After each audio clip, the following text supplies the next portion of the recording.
तो आज से हम स्टार्ट करने जा रहे हैं अपना पार्ट बी। ठीक है, आपके बिजनेस स्टडीज की जो एनसीईआरटी के अकॉर्डिंग अगर हम सिलेबस देखें तो हमारा जो बिजनेस का कोर्स है वो 2 पार्ट्स में डिवाइडेड है, पार्ट ए और पार्ट बी। पार्ट ए में 1 से लेकर 8 तक चैप्टर है और वो पूरी बुक हमें मैनेजमेंट के बारे में बताती है। पार्ट बी में हम मैनेजमेंट से थोड़े से आगे निकले हैं, मतलब तो पार्ट बी हमारे बिजनेस से जुड़े कुछ अदर एस्पेक्ट्स के बारे में हमें बताएगा। और पार्ट बी में आपके 4 चैप्टर हैं। पार्ट बी आपकी टोटल 30 मार्क्स की बुक है। Chapter number 9, 10, 15 marks, 11, 12, 15 marks. तो आज हम बिल्कुल लास्ट वाला चैप्टर स्टार्ट करने जा रहे हैं, चैप्टर नंबर 12, क्योंकि थोड़ा सा इजी चैप्टर है, इंटरेस्टिंग चैप्टर है, तो पहले आज उसी से स्टार्ट करते हैं पार्ट बी को। ठीक है, तो चैप्टर का नाम है कंज्यूमर प्रोटेक्शन। चैप्टर स्टार्ट करने से पहले मैं आपसे पूछना चाहूंगी, क्या कभी आप लोगों के साथ किसी ना किसी तरीके की कोई धोखाधड़ी हुई है एज अ कंज्यूमर? प्लास्टिक के चावल मतलब आपको लगा कि वो प्लास्टिक है? अच्छा, यानी कि क्वालिटी इशू रहा। एक ऐसा incidence, wrong product, quality issue. हम लोग ऑनलाइन प्रोडक्ट्स तो सभी लोग इस्तेमाल करते हैं, मोस्टली सभी के यहाँ कुछ ना कुछ ऑनलाइन प्रोडक्ट आता ही है। अगर हम बहुत ही ट्रस्ट वर्दी वेबसाइट से सामान खरीदते हैं, रेप्यूटेड वेबसाइट से सामान खरीदते हैं तो सामान सही आता है। बट कई बार ना हम कुछ लोकल वेबसाइट से भी सामान खरीद लेते हैं, तो वहाँ पर डिफेक्टिव प्रोडक्ट आने के चांस, डिफरेंट प्रोडक्ट आने के चांसेस बहुत ज़्यादा होते हैं। अब ऐसे में फ्रॉड भी बहुत ज़्यादा होते हैं। कई बार हमने प्रोडक्ट मंगवाया कुछ, आया कुछ, जैसे कि मेरे साथ एक बार हुआ है और बहुत ही फेमस वेबसाइट्स के साथ हुआ है। मैंने उस ऑनलाइन वेबसाइट से बेल्ट आती है ना, हीटिंग बेल्ट, मैंने वो मंगवाई, लेकिन हीटिंग बेल्ट की जगह मुझे ऑक्सीमीटर मिला। ऑक्सीमीटर होता है ना जिसमें पल्स रेट पता चलता है, आपका ऑक्सीजन लेवल पता चलता है। कोविड के टाइम की बात है ये। ठीक है, एक बार मैंने एक ऐप से कपड़े मंगवाए, एक पूरा सेट मंगवाया मैंने, कुर्ता और प्लाजो सेट, और मुझे सिर्फ प्लाजो रिसीव हुआ।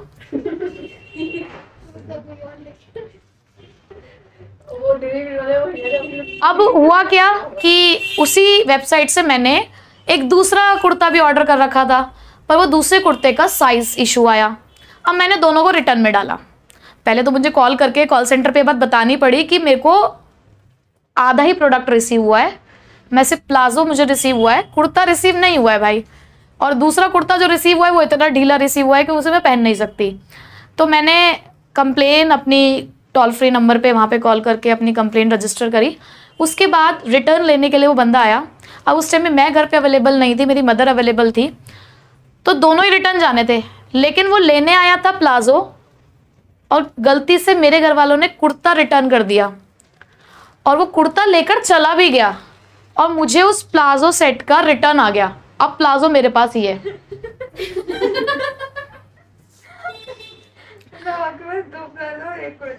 नहीं, वो सिर्फ एक कुर्ता था और एक प्लाजो आया था मंगवाया। एक मैंने पूरा सेट मंगवाया था और एक मैंने सिर्फ कुर्ता मंगवाया था। तो मुझे कुर्ता भी वापस करना था और प्लाजो तो क्योंकि वो पूरा आया ही नहीं था सेट, तो वो भी वापस करना था। तो वो सिर्फ लेने वो प्लाजो सेट आया था, मतलब वो वाला रिटर्न लेने के लिए आया था, लेकिन गलती से इन्होंने वो जो कुर्ता का इशू वाला था, साइज इशू वाला, वो दे दिया। उसने चेक भी नहीं किया, वो लेकर चला गया। रिटर्न आ गया, मेरे पास पैसे आ गए उस सेट के पूरे। पर मैं उस प्लाजो का करूँ क्या? उसके ऊपर फिर मुझे कुर्ता खरीदना पड़ेगा दूसरा, और मेरा जो कुर्ता चला गया मुझे उसके जैसे दूसरा चाहिए था, उसका क्या? तो मुझे बहुत बार कॉल करना पड़ा उस वेबसाइट पे, बहुत माथापच्ची करनी पड़ी, तब जाके मुझे मेरा कुर्ता तो वापस मिल गया जो साइज इशू वाला था। तो मैंने बहुत बार वहाँ पे कॉल किया, तब जाके मुझे कुर्ता तो रिसीव हो गया जो साइज इशू वाला था, बट प्लाजो सेट का कुछ नहीं हो पाया। तो यहाँ पर एज अ कंज्यूमर मेरे साथ गलत हुआ या नहीं हुआ? भाई क्या पता मैंने बहुत अर्जेंसी में कुर्ता सेट मंगवाया हो और मुझे वो पसंद हो, मुझे या किसी को गिफ्ट करना हो, तो मैंने सफ़र किया या नहीं किया एज अ कंज्यूमर? किया। एक मैंने अभी आपको अपने साथ दूसरा किस्सा बताया जहाँ पर मैंने हीटिंग बेल्ट मंगवाई थी और मुझे ऑक्सीमीटर मिला। वहाँ पे तो खैर मैंने भी एज अ कंज्यूमर थोड़ा सा उनके साथ वो कर दिया, मैंने रिटर्न में डाला ही नहीं, क्योंकि हीटिंग बेल्ट सस्ती थी, ऑक्सीमीटर महंगा था, मैंने वापस ही नहीं किया। ठीक है, लेकिन फिर भी जिसके पास वो हीटिंग बेल्ट गई होगी उसके साथ गलत हुआ होगा ना। तो एज अ कंज्यूमर हम लोगों के साथ बहुत सारी चीज़ें होती हैं।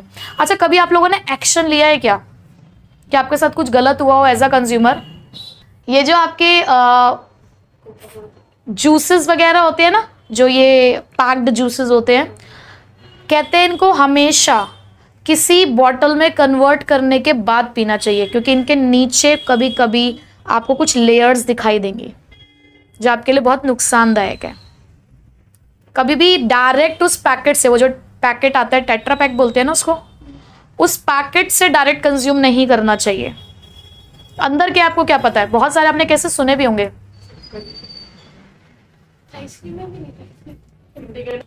तो ऐसा मतलब क्या होता है कि अगर कोई सामान सिर्फ 10 या 20 रुपए का है तो हम लोग ना इतना माइंड नहीं करते उस चीज को, ठीक है हमने जस्ट रिटेलर के पास ले गए, उसको बता दिया, दैट्स इट, पर हम बहुत बड़ा एक्शन नहीं लेते। बट कुछ होते हैं ना, कई बार कहते हैं कोई सनकी कंज्यूमर आ गया, उसने देखा कि भाई ये गड़बड़ कैसे हुई। जैसे हमने बहुत सारे फूड आउटलेट्स पे सुना होगा कि कॉकरोच निकल गया या छिपकली निकली, तो किसी किसी ने केस फाइल किया तो ह्यूज अमाउंट ऑफ कॉम्पेंसेशन मिलता। आपने ऐसे बहुत सारे केसेस सुने होंगे। तो कंज्यूमर प्रोटेक्शन की जरूरत पड़ी भी इस वजह से ही।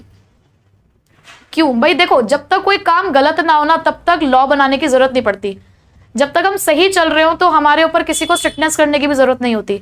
जब बिजनेस गलत करता है ना तो इसलिए लॉ बनना, जो गवर्नमेंट है वो लॉ बना देती है। अब मैं पहले की अगर आपको बात करूं, जैसे मैंने यहाँ पे लिखा है consumer is said to be a king. देखो किसी भी बिजनेस के लिए ना कंज्यूमर किंग ही होना चाहिए, क्योंकि कोई भी बिजनेस हमारे कंज्यूमर के बिना अधूरा है। अगर हम किसी एक बिजनेस को बॉयकॉट कर दें तो क्या वो सर्वाइव कर पाएगा मार्केट में, चाहे उसके पास कितना ही पैसा हो, कितनी भी मार्केटिंग स्ट्रैटेजीज हो, कितने भी अच्छे सप्लायर्स हो, कितने भी अच्छे इन्वेस्टर्स हो, अगर कंज्यूमर नहीं है ना उसके पास तो बिजनेस कुछ भी नहीं है। हमारी अर्लियर अप्रोच रहा करती थी कैविएट एम्प्टर। एम्प्टर होता है हमारा बायर, वेंडेटर होता है सप्लायर। तो कैविएट एम्प्टर का मतलब होता था लेट द बायर बिवेयर, क्योंकि पहले ना बहुत ज्यादा सप्लायर नहीं हुआ करते थे, लिमिटेड सप्लायर्स हुआ करते थे। जो वो हमें सप्लाई कर रहे हैं वही हमें एक्सेप्ट करना पड़ता था। पहले जो अप्रोच होती थी ना वो होती थी प्रोडक्ट ओरिएंटेड अप्रोच। पहले मार्केट में प्रोडक्ट आता था तब कंज्यूमर डिमांड करता था, मतलब डिमांड प्रोडक्ट के अकॉर्डिंग अराइज होती थी। आज की मार्केट बदल चुकी है, आज की मार्केट है मार्केट ओरिएंटेड। पहले वो कंज्यूमर को देखते हैं, कंज्यूमर क्या डिमांड कर रहा है तब प्रोडक्ट आता है, हमारी नीड के अकॉर्डिंग प्रोडक्ट आता है अब। लेकिन पहले क्या होता था, पहले प्रोडक्ट आता था फिर नीड अराइज होती थी प्रोडक्ट को देखकर। तो पहले की अप्रोच रही थी कैविएट एम्प्टर, बायर बिवेयर होके रहे, जो हम दे रहे हैं वही खरीदना पड़ेगा। बट धीरे धीरे सिनारियो चेंज हुए। क्यों? क्योंकि हमारे पास नंबर ऑफ सप्लायर्स बढ़ गए, वेराइटीज हो गई, बोलने दो अभी ने, वेराइटीज बढ़ गई हमारे पास, ठीक है। वेराइटीज बढ़ गई तो हमारा कंज्यूमर चूजी हो गया, वो कहता तुम नहीं दोगे तो ये है ना हमारे पास, ये नहीं देगा तो ये है ना हमारे पास। सोचोगे हमारे पास कैविएट वेंडेटर, यानी कि लेट द सेलर बिवेयर। देखो दिवाली का माहौल है, लोग आते जाते ही रहेंगे, तो इस शोर को हमें बर्दाश्त करना पड़ेगा अभी कुछ दिनों तक, है ना, हम कुछ नहीं कर सकते इसका। क्यों नीड अराइज हुई कंज्यूमर प्रोटेक्शन की? अगर सब कुछ सही चल रहा होता तो क्या कंज्यूमर प्रोटेक्शन करना लाना पड़ता? हमें नहीं लाना पड़ता। तो हमें नीड अराइज हुई, हमारे साथ धोखाधड़ी हो रही थी। कैसे धोखाधड़ी हो जाती है? गलत सामान आ जाता है, डिफेक्टिव सामान आ जाता है, सर्विसेज कहते हैं इतना सब कुछ देंगे, देते कुछ भी नहीं है ना। कई बार हम कोई प्रोडक्ट खरीदते हैं ना तो हमें सर्विसेज की प्रॉमिसेस किया जाता है, आप ये लोगे तो हम आपको ये प्रोवाइड करेंगे, ये प्रोवाइड करेंगे, ये प्रोवाइड करेंगे। हम वेट चार्ज करना, वो मूवी देखी हम लोगों ने, नायक मूवी अनिल कपूर वाली, उसमें क्या होता है कि वो राशन की दुकानों पे घुसता है, वो राशन की दुकानों पे घुसता है और घुसने के बाद उसने देखा होता है कि एक वो जो वेइंग मशीन होती है उसके नीचे चुंबक होती है ना, वो क्या कर रहे होते हैं, ठगते हैं वेट के नाम से। ये भी एक एक्सप्लॉयटेशन है हमारे कंज्यूमर का। बहुत सारे आपने टेलीविजन पे एडवर्टाइजमेंट देखे होंगे जो आपको बहुत सारे वादे करते हैं, ये फेयरनेस क्रीम लगाएं तो आप क्या बन जाएंगे, उस पे केस हुआ हुआ है मुझे पता है, ठीक है। ये फेयरनेस क्रीम लगाएंगे आप तो आप गोरे हो जाएंगे, ठीक है। उसके अलावा ऐसी भी ऐड आती है कि आप ये पर्टिकुलर डीओ लगाओगे तो लोग आपके पीछे पीछे पागल हो जाएंगे। क्या क्या लॉजिक है इन सब चीजों के पीछे? क्या ऐसा सच में होता है क्या? एक वो है ना वो सॉफ्ट ड्रिंक भाई उस सॉफ्ट ड्रिंक को लेके आपके अंदर क्या ऐसी एनर्जी आती है, आप ट्रक फांदने लग जाते हो, ऐसा भी क्या है? इन सभी चीजों की वजह से कंज्यूमर प्रोटेक्शन की नीड अराइज हुई। तो अब देखते हैं क्यों नीड अराइज हुई हमें कंज्यूमर प्रोटेक्शन की। सबसे पहला फिजिकल सेफ्टी के लिए। कुछ प्रोडक्ट्स ऐसे होते हैं जो हमें फिजिकल हार्म कर सकते हैं, एक मैं इलेक्ट्रॉनिक प्रेस यूज करूं, अगर वो ISI मार्क्ड नहीं है, मैंने कोई लोकल प्रेस खरीदी और कल को उसके अंदर धमाका भी हो सकता है और वो धमाका बहुत बड़ी इंजरी भी दे सकता है हमें, तो अपनी फिजिकल सेफ्टी के लिए मैं कंज्यूमर प्रोटेक्शन चाहिए कि मैं कहाँ जाऊंगी कल को फिर अगर मेरे साथ ऐसा कोई हादसा हो गया तो। अगर मैंने स्टैंडर्डाइज प्रोडक्ट खरीदा है, देखो लोकल की कोई गारंटी नहीं होती, स्टैंडर्डाइज प्रोडक्ट खरीदा, ISI मार्क्ड वाला खरीदा, उसके बाद भी मेरे साथ हादसा हो गया तो भाई कंज्यूमर प्रोटेक्शन है मेरे साथ। ठीक है, इंफॉर्मेशन, हमें जो आज हर प्रोडक्ट की इंफॉर्मेशन मिलती है ना, इन लोगों ने क्या रखा है तभी मिलती है। हर प्रोडक्ट के ऊपर आपको कुछ ना कुछ इंफॉर्मेशन है, लेबलिंग है, वो आपको इन्हीं की वजह से ही है। कॉर्पोरेट सोशल रिस्पॉन्सिबिलिटी ये कहती है कि आपको गुड्स प्रोवाइड कराने हैं फेयर प्राइस पे, सही क्वालिटी सही क्वांटिटी के गुड्स। ठीक है, ये आपकी रिस्पॉन्सिबिलिटी है। कंज्यूमर सेटिस्फैक्शन बहुत जरूरी है, अगर कंज्यूमर सेटिस्फाइड नहीं है तो आपसे कुछ नहीं खरीदेगा, एक बार खरीदेगा अगली बार नहीं आएगा वो।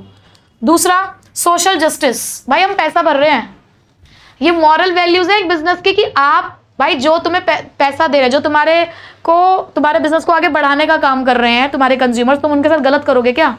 तुम जितना पैसा मांगते हो उतना दे तो रहे हैं, तो दिस इज सोशली मॉरल कि आप उनके साथ गलत ना करें, आप उनको एक्सप्लॉइट ना करें। तो सोशल जस्टिस के लिए जरूरी है, किसी बिजनेस के सर्वाइवल और ग्रोथ के लिए जरूरी है। ठीक है, तो ये नीड है हमारी कि क्यों हमें कंज्यूमर प्रोटेक्शन जरूरी है। नेक्स्ट टॉपिक है हमारा कंज्यूमर प्रोटेक्शन स्कोप। स्कोप का मतलब है कि ये किन किन एरियाज को कवर करता है, मतलब किन एरियाज में आप कंज्यूमर प्रोटेक्शन की हेल्प ले सकते हो। हम जब कंज्यूमर प्रोटेक्शन की बात कर रहे हैं तो आपको किन किन चीजों के अगेंस्ट प्रोटेक्शन दे रहा है। तो कंज्यूमर प्रोटेक्शन प्रोवाइड करेगा आपको redressal. Redressal means solution to your problems, जो भी आपकी कंप्लेंट्स हैं अगर वो इन चीजों से जुड़ी हैं तो आपको सॉल्यूशन मिलेगा। तो सेल ऑफ अडल्ट्रेटेड गुड्स, यानी कि अगर कोई मिलावटी गुड्स हैं, दिवाली का माहौल चल ही रहा है और आपको पता है मिठाइयाँ सबसे ज्यादा मिलावट इसी टाइम पे होती है। तो अगर आपको कोई ऐसा पता चलता है कि कोई ऐसा मिठाई वाला है जो मिलावटी मिठाई आपको बेच रहा है, तो as a consumer you can take action against him. ठीक है, वो हम बताएंगे अब आपको कैसे। उसके बाद sale of counterfeit goods. Counterfeit मतलब समझते हो? गुची, ज़ारा, फिर भी ये तो फिर भी चलो ठीक है, लेकिन ज़ारा और गुची, हाँ मैं बोलूंगी लेकिन अभी फिलहाल क्योंकि बोलना पड़ेगा मुझे, ये हमारे ब्रांड्स हैं। ठीक है, पर इनकी डुप्लीकेट कॉपी नहीं दिखती क्या तुम्हें? दिखती है या नहीं दिखती है? एक ज़ारा का पर्स मेरे पास भी है, पता है? मेरे पास तो ये आप देखना वेबसाइट्स पे वो लिखा होता है उसमें कि ये इस ब्रांड का है, लेकिन वो डुप्लीकेट होता है उसका। W के कुर्ते महंगे आते हैं नहीं आते हैं? W ब्रांड है ना हमारा, श्री, इन सब के जो कपड़े होते हैं वो महंगे आते हैं, लेकिन आप इनको वेबसाइट्स पे देखो जरा, कुछ उन वेबसाइट्स पे आपको सस्ते मिलते हैं, कहीं ना कहीं डिफेक्ट होता है, इससे सस्ते मिलते हैं। ठीक है, तो काउंटरफीट का मतलब होता है डुप्लीकेट गुड्स। डुप्लीकेट गुड्स मतलब कॉपी, जहां पर आपको एक प्रोडक्ट की कॉपी बेची जा रही है, तभी यहां पर मैंने लिखा है selling the product lesser than the real product. Real product से सस्ता प्रोडक्ट मिलता है, वो आपको क्यों मिलता है वो सस्ता आपको वो प्रोडक्ट? क्योंकि वो उसकी कॉपी होती है।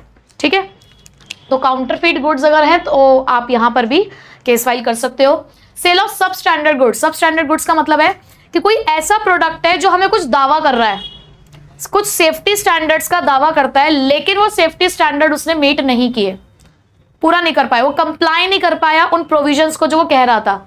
जैसे कि एक बार और बताती हूँ मैं आपको एक और किस्सा। मैंने एक कंपनी की हीटिंग बेल्ट खरीदी, भाई हीटिंग बेल्ट की मुझे जरूरत थी तो खरीदनी तो थी, भले ही ऑक्सीमीटर आ चुका था, लेकिन जरूरत तो थी, तो मैंने एक कंपनी की हीटिंग बेल्ट फिर से ऑनलाइन परचेज करी। एक बार मैं उस हीटिंग बेल्ट को यूज कर रही थी कि अचानक से उसमें से पटाखा छूट गया। वो तो मेरी शायद किस्मत अच्छी थी और मुझे भी आप लोगों को और थोड़ा सा पढ़ाना था कि मुझे कोई इंजरी नहीं हुई उसकी वजह से। अगर वो शायद थोड़ा सा किसी कपड़े के साथ वो चिंगारी लग जाती तो एक बहुत बड़ा हादसा भी हो सकता था। पर ठीक है, तो ऐसे गुड्स अगर हैं जो किसी चीज को कह रहे हैं कि हम ये करेंगे लेकिन नहीं कर पा रहे, सब स्टैंडर्ड मतलब उन प्रोविजंस को वो पूरा नहीं कर पा रहे, तो ऐसे गुड्स के अगेंस्ट भी आप केस फाइल कर सकते हो। Sale of duplicate goods. Duplicate मतलब वही आप कॉपी बेच रहे हो किसी की। उसके बाद use of malfunctioning of weights and measures. वही वेट के नाम पे ठग रहे हो।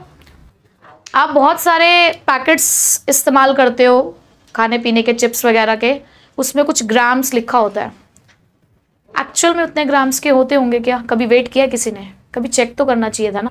गली में जो वेंडर आते हैं ये लोग भी करते हैं, वेट के नाम पे ठगते हैं।